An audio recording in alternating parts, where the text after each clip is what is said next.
Bonjour à toutes et à tous. Pour le cours d'aujourd'hui, je vous propose donc de lire ce diaporama qui contient, que j'ai fait particulièrement pour ce cours et donc qui contient beaucoup de textes. Donc je vous propose simplement de le consulter, de le lire, de retenir les informations qu'il décrit. La chose est principalement descriptive. Je vais simplement en quelques minutes parcourir avec vous le contenu de ce PowerPoint. Alors, il y a un rappel d'abord sur phrases et propositions que c'est un sujet que nous avions vu la dernière fois, à la fin du cours. Avec cette distinction entre phrases et propositions aboutit à la distinction entre phrase simple et phrase complexe. La phrase simple comprenant une seule proposition, la phrase complexe comprenant plusieurs propositions. Et dans le cas de la phrase complexe, on a deux grandes situations. La situation avec subordination et la situation sans subordination. Quand il n'y a pas de subordination, donc on a des phrases juxtaposées des propositions juxtaposées ou coordonnées. Ce qui est rappelé ici.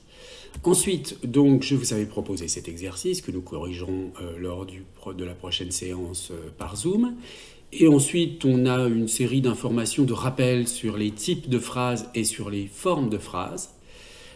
Je vous indique au sujet des types qu'il n'y a bien que 3 types de phrases ici, déclaratif, interrogatif, impératif.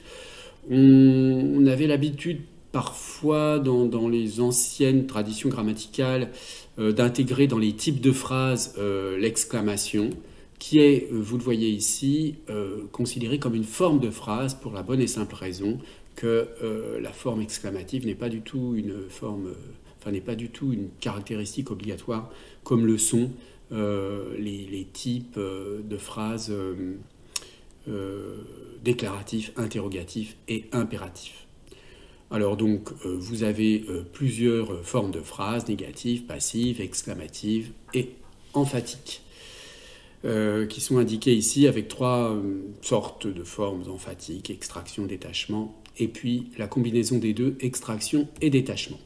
J'oubliais, il y a aussi la forme impersonnelle. Alors, je vous donne ici également quelques compléments sur la négation, pour introduire la distinction entre négation totale partielle et négation exceptive. Et enfin, un mot sur les phrases qu'on appelle atypiques, avec une distinction entre phrases non verbales, phrases elliptiques et mots-phrases.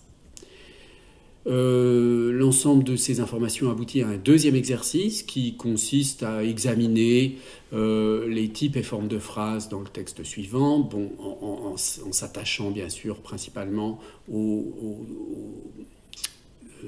types de phrases qui ne sont pas déclaratifs pour les types, et puis les formes de phrases, donc on les observe en fonction des différents cas. Alors je rappelle ici le plan du cours, donc vous voyez on a vu les 2 premiers points, donc la fonction des mots et groupes de mots, phrases et propositions. Il reste donc à travailler sur les natures de mots et les propositions subordonnées. Donc j'introduis un petit peu le chapitre sur les natures de mots avec la question du nom et du groupe nominal. Donc là ce sont des rapports de choses assez élémentaires, je pense que vous connaissez bien. Les différents types d'articles et de déterminants. Là, une notion importante, lisez attentivement, mais j'y reviendrai, sur la distinction entre extension et extensité, qui est importante donc pour comprendre le fonctionnement des articles et des expansions nominales. Avec cette idée donc, que les expansions nominales sont des régulateurs d'extension, tandis que les déterminants sont des régulateurs d'extensité. Et puis ici, je vous donne un exemple des valeurs sémantiques de un et de le. Un en emploi générique ou en emploi spécifique, et puis le en emploi spécifique ou en emploi générique, présenté ici sous forme d'un schéma qui est issu de la linguistique de Gustave Guillaume, mais peu importe le détail du schéma, ce qui est important, c'est que vous compreniez ces différentes valeurs sémantiques des articles. Un petit passage aussi sur l'article partitif, qui ne fonctionne en principe qu'avec certains types de noms. Là aussi, des noms massifs, ce qu'on appelle les noms massifs ou alors les noms abstraits. Mais je reviendrai sur ce point quand vous aurez déjà lu l'essentiel ici. Et puis restent les déterminants démonstratifs et possessifs. Les déterminants numéraux indéfinis, interrogatifs, exclamatifs.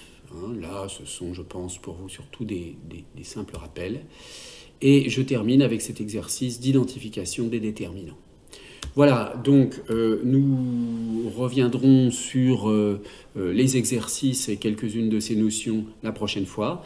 Mais pour cette semaine, donc, je vous invite à lire attentivement ce PowerPoint, à lire également dans la terminologie grammaticale les pages qui correspondent à ces différentes parties. Vous retrouverez d'ailleurs l'essentiel des notions.